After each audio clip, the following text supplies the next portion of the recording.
IMF का programme Pakistan के लिए सबसे जरूरी है। बाकी ये सिर्फ पीटीआई ने कहा है ऑपोजिशन में होते हुए।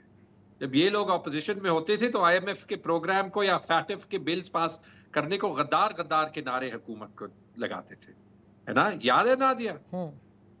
मुझे वैसे 8 और 9 फरवरी के इवेंट्स के बाद भी बड़ा अजीब लगता है कि जो उसमें मुलव्वस थे वो किसी और को गद्दार का नारा जो है वो कहें, तो वो भी शायद एक बहुत बड़ी कॉन्ट्रडिक्शन इन टर्म्स है।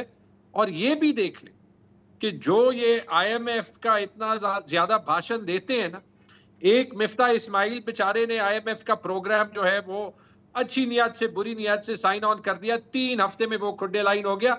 और फिर उसके बाद जो हीरो आया था इसाक डार, उसने इतना जबरदस्त संभाला कि पीएमएलएन की ये लेजिटिमेट हुकूमत में भी उसको जगह ना मिली और कंपनसेशन में उसे फॉरेन मिनिस्ट्री देनी पड़ी। तो जिस तरीके से इन्होंने आईएमएफ का प्रोग्राम संभाला है ना, झूठ उनको कहते कहते हुए, मेरे ख्याल में किसी और पे ये उंगली नहीं उठा सकते, पहली चीज। दूसरी चीज ये, जैसे माताब हैदर साहब ने कहा, देखिए एक चीज दो चीजें जो है वो रिअफर्म हो गई। एक कि पाकिस्तान में इशू टैक्स टू जीडीपी का है, कि टैक्स कलेक्ट नहीं होता।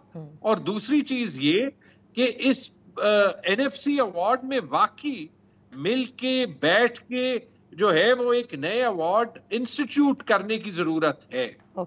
लेकिन उसमें सबसे बड़ी रुकावट एक ये वफाकी हुकूमत और फ्रैंकली साथ इस्लामाबाद की ब्यूरोक्रेसी है, क्योंकि सबसे पहले तो वो अपना इंटरेस्ट देखते हैं। और अगर वो सबसे पहले अपना इंटरेस्ट देखते हैं तो जहां जहां उन्हें जाना चाहिए वो शायद जाते ही नहीं है। देखिए 3-4 चीजें, जो हमारी पब्लिक सेक्टर वर्कफोर्स है उसमें 80 से 90% जो है वो काम नहीं करती, लेकिन हम उनको 40-40 साल पहले नौकरी में डालते हैं, फिर 40 साल उनको पेंशन देते हैं। कोई तरीका है कि अगर कोई बंदा काम नहीं कर रहा, उनको पैसे आपके टैक्स से मिल रहे हैं, कि वो काम नहीं कर रहा उसको हुकूमत से निकाला जा सके? आज तक तो नहीं मिला।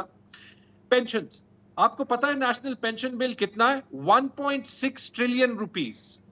इस 1.6 ट्रिलियन रुपीस में जिसको पेंशन मिलती है, 1 रुपए कहीं और से नहीं आता, सिर्फ टैक्स पेयर मनी से आता है। ठीक है, इसका कोई तरीका किसी ने निकाला है सिवाय केपी में जो हमने कॉन्ट्रीब्यूटरी पेंशन प्लान बनाया था? लेकिन उसके अलावा भी पुराने एम्प्लॉइज के लिए भी उनको एक पेंशन टैक्स देना पड़ेगा, तो ये 1.6 ट्रिलियन रुपीस जो है वो फैक्टर इन जो है वो होगा। बाकी आप ये भी देख लें, दो मिसालें मैं देता हूँ। राइट। एक, पब्लिक एक्सपेंडिचर कैसे कम करना है। शहबाज शरीफ 1 ने कमेटी बनाई, केयर टेकर्स ने दूसरी कमेटी बनाई, दोनों की रिपोर्ट्स हैं। ये मेरे ख्याल में मेहताब हैदर साहब ने इस पे आर्टिकल लिखा था। तो आइए अभी इन्होंने एक तीसरी कमेटी बनाई। मतलब फिर इसका मकसद क्या है? अगर आपने कमेटी खेलनी है, आपकी लैक ऑफ क्रेडिबिलिटी तो यहाँ पे ही जो है वो साबित हो गई।